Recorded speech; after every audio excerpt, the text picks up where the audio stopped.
Well, it's exciting to be here. So, seems like we're ready to start looking at your coca, right? Yeah, That's absolutely. right. So here again, we're going to look at in terms of short, medium, and long term. So the first thing we're going to look at is the total amount of money we're going to spend on sales and marketing during these terms. Mm-hmm. So for the short term, we expect to spend $170,000. That will include stuff like paying for flights, all over the country, paying for accommodation, paying for any marketing material, paying for the salaries of the team who are going to go to these events, and we expect to spend roughly $170,000. Again, this number we get from benchmarks about how much money early companies are going to spend to generate their first sales. So that in the medium term, once we've generated first sales, we have a user base, we expect to spend significantly more, around 4.5 million. So these numbers might seem scary, but understand that for every dollar we spend here, we generate sales, who then get transformed into revenue. So 4.5 million, that will be spent mostly online. A good part will be online. Make sure we have good brand awareness, maybe sponsorship of sports events, and again a bit on sales, a bit on direct sales, and a bit on getting everything we need to sell in the retail.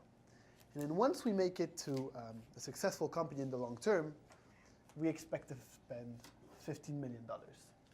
That again, seems like a big number, but we'll maybe see in the end how it makes sense in the strategy of the company. Bill, I want to ask you at this point, it looks like Dan and Alessandro are totaling up the expenditures to acquire customers. They're not just counting salaries, but they're including almost everything that goes into the sale process. Shouldn't you be just doing it on a per sale basis? Count up how much you spend to get one sale?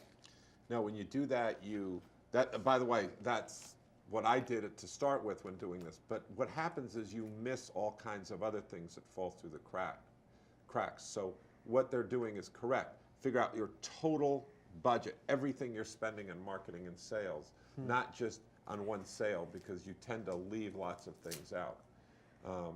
And that's the challenge here. People constantly underestimate their cost of customer acquisition. I did it.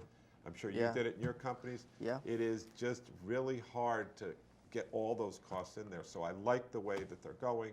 Salaries, websites, marketing companies, planes, trains, automobiles, dining, all that stuff's got to go into that number. And you also see it's going up, but that's not what matters. As Alessandro said, what matters is the number of units you're selling.